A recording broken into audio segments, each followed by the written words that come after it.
माता चंद्रघंटा की कथा। नमस्कार भाइयों बहनों और मित्रों, जय माँ गायत्री। आप सभी का मेरे YouTube चैनल शुभकर माही अष्टों में स्वागत है। आज के इस वीडियो में सुनेंगे माता चंद्रघंटा की कथा। नवरात्रि के तीसरी जो शक्ति है वह माता चंद्रघंटा है। नवरात्रि में तीसरे दिन इन्हीं देवी की पूजा आराधना की जाती है। देवी का यह स्वरूप परम शांतिदायक और कल्याणकारी है। इसलिए कहा जाता है कि हमें निरंतर उनके पवित्र विग्रह का ध्यान रखना चाहिए और साधना करनी चाहिए। माता चंद्रघंटा का ध्यान हमारे इस लोक और परलोक दोनों में कल्याणकारी और सद्गति देने वाला है। इस देवी के मस्तक पर घंटे का आकार का आधा चंद्र है, इसलिए इन देवी को चंद्रघंटा कहा जाता है। इनके शरीर का रंग सोने के समान बहुत ही चमकीला है। इन देवी के 10 हाथ हैं। वे खड्ग और अन्य अस्त्र शस्त्र से विभूषित हैं। सिंह पर सवार इस देवी की मुद्रा युद्ध के लिए उद्यत रहने की है। इसके घंटे सी भयानक ध्वनि से अत्याचारी दानव, दैत्य और राक्षस कांपते रहते हैं। नवरात्रि में तीसरे दिन इसी देवी की पूजा का महत्व है। इस देवी की कृपा से साधक को अलौकिक वस्तुओं के दर्शन होते हैं, दिव्य सुगंधियों का अनुभव होता है और कई तरह की ध्वनियाँ भी सुनाई देने लगती हैं। इन क्षणों में साधक को बहुत सावधान रहना चाहिए। इस देवी की आराधना से साधक में वीरता और निर्भयता के साथ ही सौम्यता और विनम्रता का विकास भी होता है। इसलिए हमें चाहिए कि मन, वचन और कर्म के साथ ही काया को विहित विधि विधान के अनुसार परिशुद्ध पवित्र करके चंद्रघंटा के शरणागत होकर उनकी उपासना और आराधना करनी चाहिए। इससे हमारे सारे कष्ट समाप्त होते हैं। सारे कष्टों से मुक्त होकर मनुष्य सहज ही परम पद के अधिकारी बन जाता है।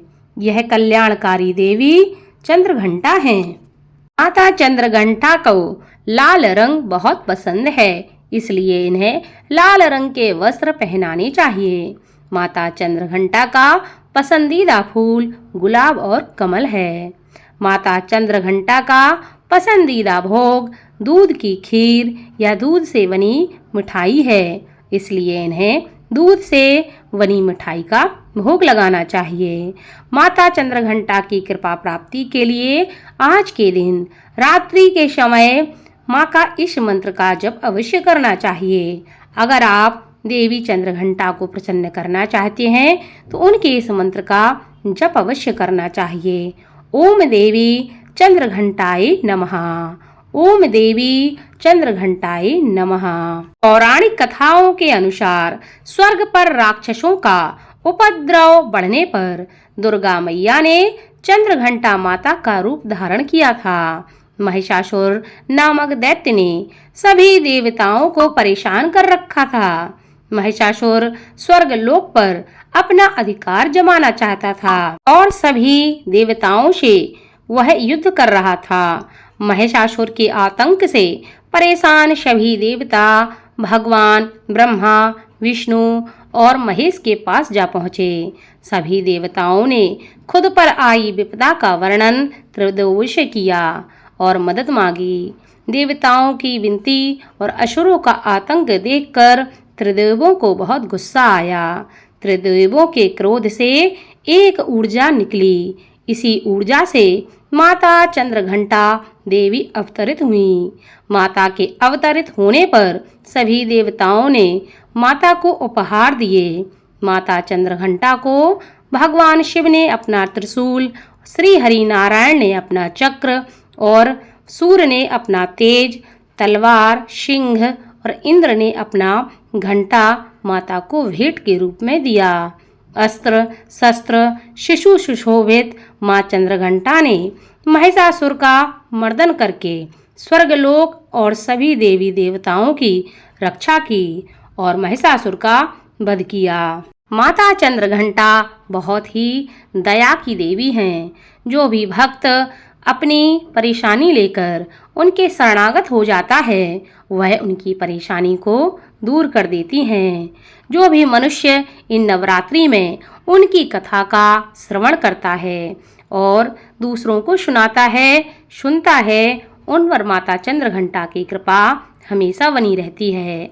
शत्रु बाधा हो, कोई भी समस्या हो, धन संबंधी हो, जीवन में किसी भी प्रकार का कोई संकट हो, माता चंद्रघंटा सभी समस्याओं का समाधान कर देती हैं और जीवन के संकटों को दूर कर देती हैं। अगर मनुष्य की कोई भी मनोकामना हो तो माता चंद्रघंटा का ध्यान करते हुए नवरात्रि के तीसरे दिन रात्रि में माता चंद्रघंटा का जप करना चाहिए। इससे माता चंद्रघंटा की कृपा से आपके जीवन के सभी मनोरथ पूर्ण होते हैं। माता चंद्रघंटा ने जैसे दैत्यों से देवताओं की रक्षा की, वैसे ही माता सभी मनुष्यों की भी रक्षा करती हैं और सब पर कृपा करती हैं। बोलो माता चंद्रघंटा की जय।